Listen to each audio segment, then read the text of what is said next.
Back in the Super Nintendo's twilight years, great games like Gunman's Proof were still being released. For someone like me that spent countless hours wandering around the expansive worlds of classic Zelda games as a kid, my past self would have been way more likely to pick this off the shelf rather than something like Final Fantasy VII, which was released on the very same day for the PlayStation 1. Unfortunately, Gunman's Proof never came out officially in North America, but I had the pleasure of playing a translation patch on my Super UFO 8. This little guy lets you back up your own ROMs from cartridges as well as play patched games. The game's story goes that a pair of meteors fell to a small island on Earth in the late 1800s. In the months that followed, monsters called the Demi-Seeds emerged and began terrorizing the locals everywhere they went. One day, a boy from a small village defied his parents' wishes and left the sanctuary of town to play in the nearby wilderness. After a near-death encounter with some space debris, he discovered aliens among the wreckage that needed his help. These two beings had been hunting the Demi-Seeds across the galaxy and finally tracked their leader to Earth. But unfortunately for them, their ship was completely destroyed, and their ethereal forms couldn't withstand Earth's environmental pressures for long outside of it. They asked the boy to possess his body to continue their pursuit, with our hero graciously offering up his flesh for the cause. And so the adventure begins as an alien-possessed child that embarks on a mission to save the world. I don't mean to cheapen this young man's sacrifice by saying this, but I find the whole idea of possession by aliens to be intriguing as much as it is disturbing. The alien takes over his body, but we never really hear from the little one again throughout the majority of our adventure.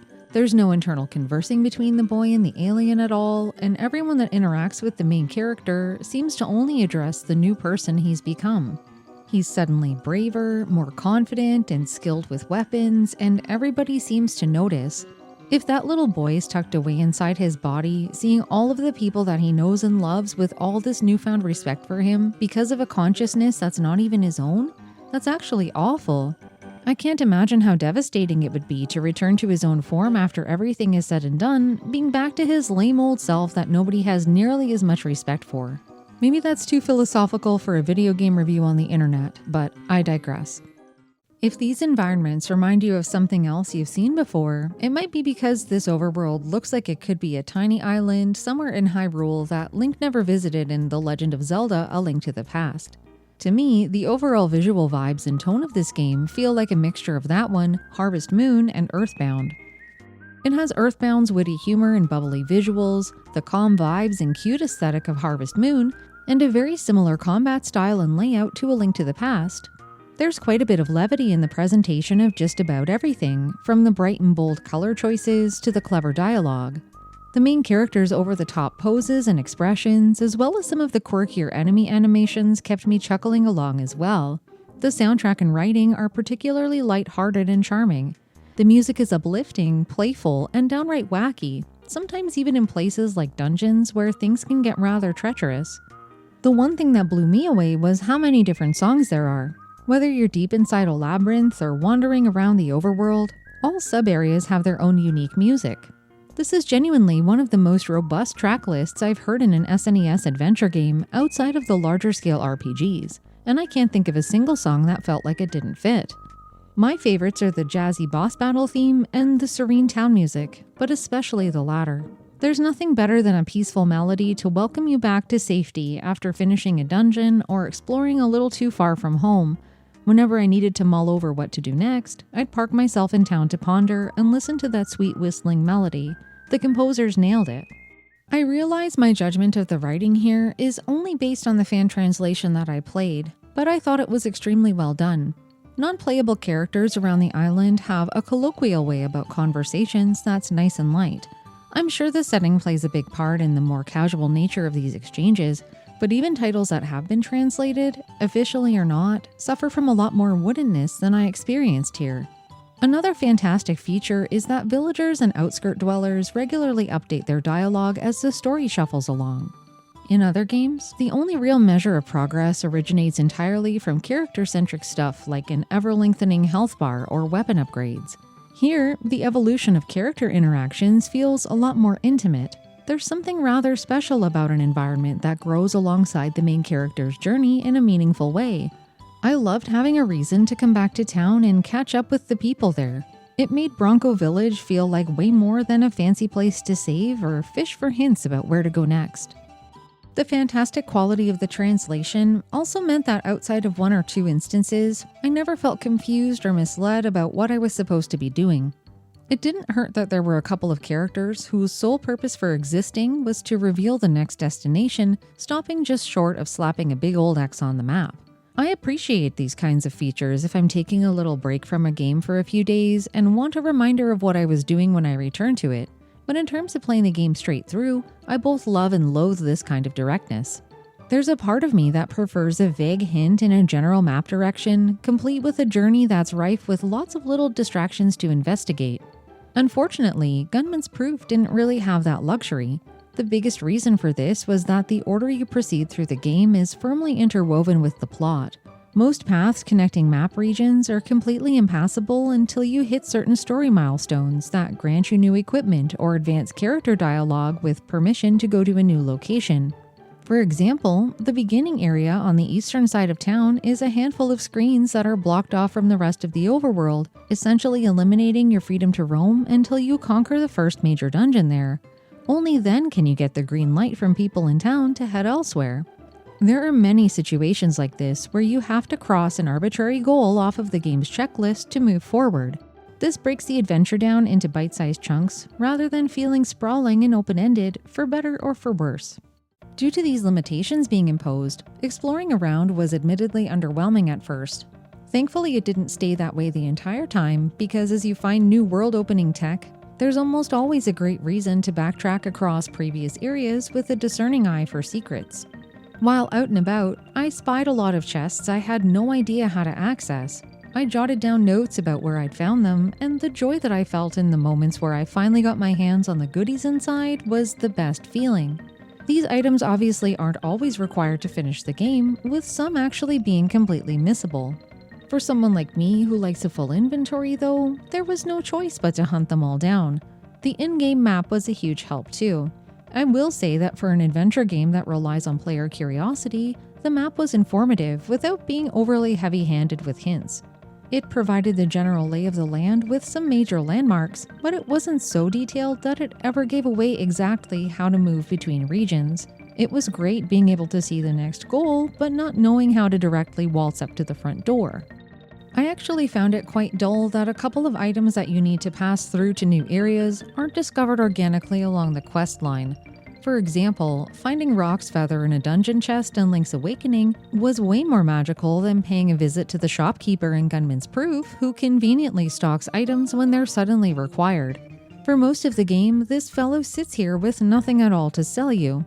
When the path forward demands solutions for things like traversing deep waters or lifting heavy boulders, he'll conveniently have the answer to your problem for a price. The first time I bought something from him, it was only after I'd gotten sick of fruitlessly searching the overworld and had gone back to town to speak to everyone out of desperation. My first instinct when stuck in a game like this is trying my luck poking around, burning down bushes and bombing walls and all that. Once I realized that Gunman's Proof wasn't that kind of game, and that nearly all progress is centralized around the village and its members, my life got a whole lot easier. Anytime you step outside of Bronco Village, enemy attacks will follow closely behind. Whether it's some disgruntled Demiseed supporters or the region's fauna and flora, everything wants you dead. The combat here might look similar to other top-down adventure games, but it took me some getting used to for a couple of reasons. The first was that the main weapon is a gun rather than a sword. I'm practically a professional at slicing and dicing enemies at close range with a bladed weapon, but I didn't have the luxury of melee combat here outside of a stubby punch that needed winding up to use.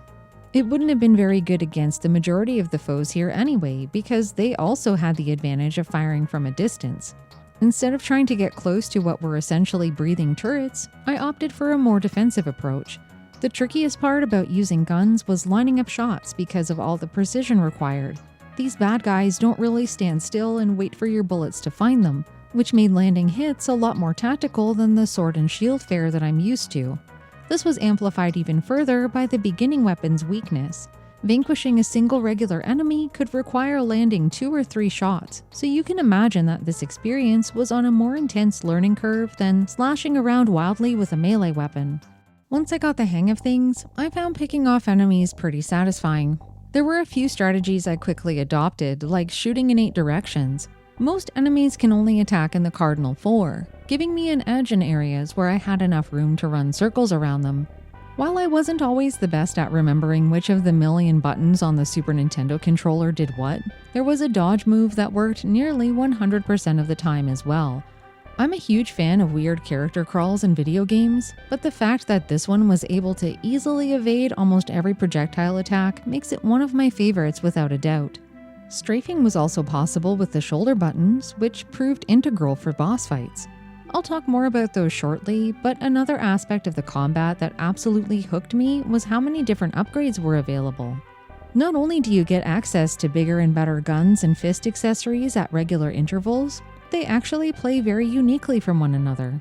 They differ in speed, range, and strength, but also offer up some much-needed variety to what could have easily become very monotonous fighting with how often the same enemies respawn over and over. Considering how much I missed my targets, I was obviously relieved that the starting gun had unlimited ammo. Unfortunately, the same can't be said for any of the other weapons, but even still, I felt the ammo cap was pretty roomy. After you've been taught how to use new weapons, some enemies drop a temporary upgrade following their defeat. These aren't at all scarce, and I can't really recall a time that I ran out of ammunition or couldn't find more quickly if I needed it. Even if I had run out at any point, the base weapon isn't horrible to use in a pinch. Towards the end of the game, after it's all upgraded, I actually preferred the base weapon over the special ones. I really loved how the little drop icon flips through all of the available possibilities and lets you pick whatever you fancy in the moment. I mostly stuck with the machine gun. It was really fast to use and had the highest ammo count out of the group, though I couldn't help but pick up the others on occasion as well. The sprite changes with each option were super cute and unexpectedly funny sometimes.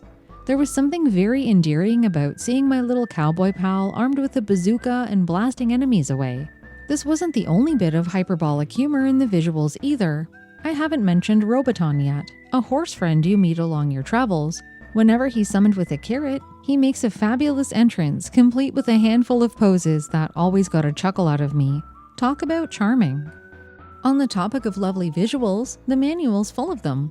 I would have obviously appreciated finding an English translation to understand more of this game's particulars, but even not knowing a single word here, I could appreciate the illustrator's work. I was able to get a good feel for most of what the manual was communicating, minus the details, of course.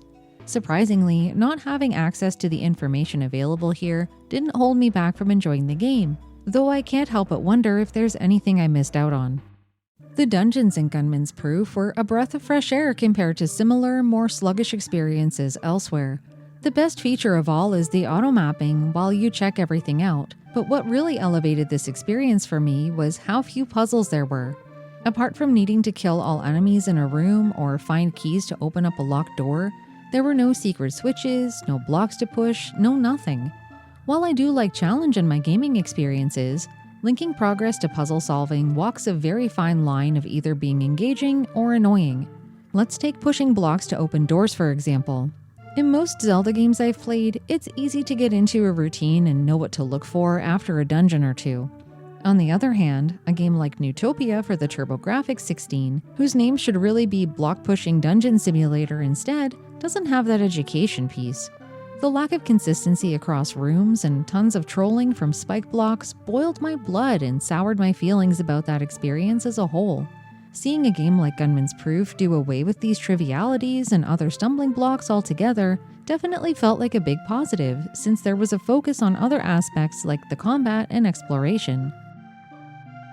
Due to how smoothly the dungeons were designed to flow, I felt like I was always headed in the right direction even when I wasn't. There were dead ends here and there, but those spots usually had a chest with some loot to pocket. These prizes were often the usual suspects like life bar extensions or weapon upgrades, but chests also held treasures. Something that's unique to Gunman's Proof is its scoring system for dungeons. It looks at how quickly you finished, as well as how many treasures you found, and assigns you a score based on those metrics.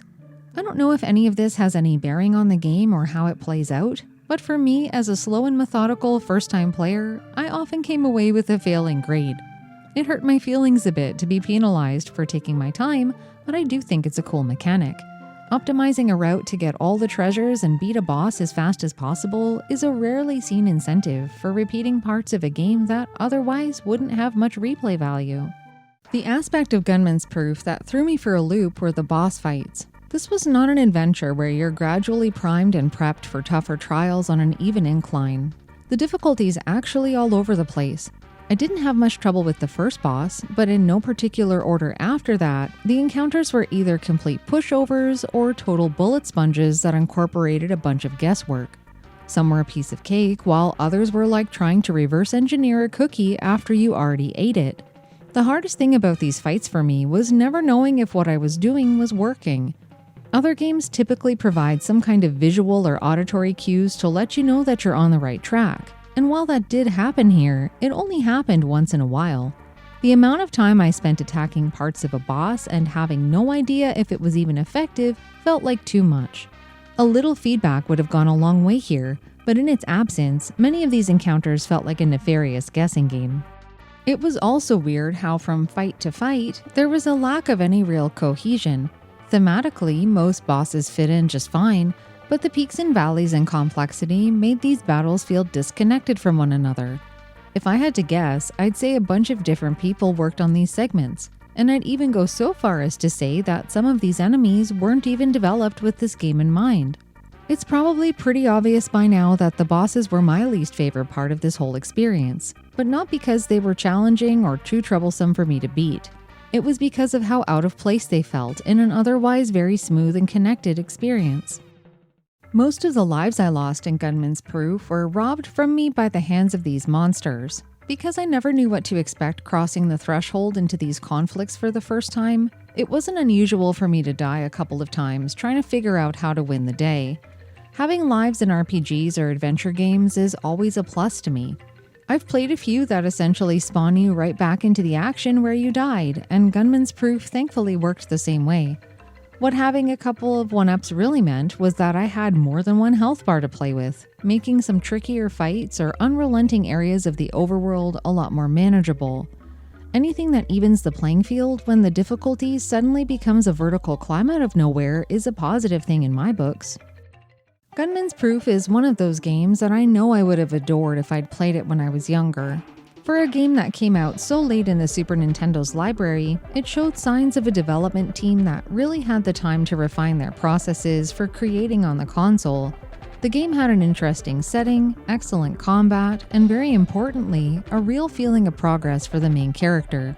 Despite suffering a bit from misplaced difficulty in the boss fights, the entire experience was overwhelmingly positive. It's a shame that it wasn't ever officially released in English-speaking regions, but I'm extremely grateful that there are so many options to enjoy Japan-exclusive titles these days. Definitely check this one out.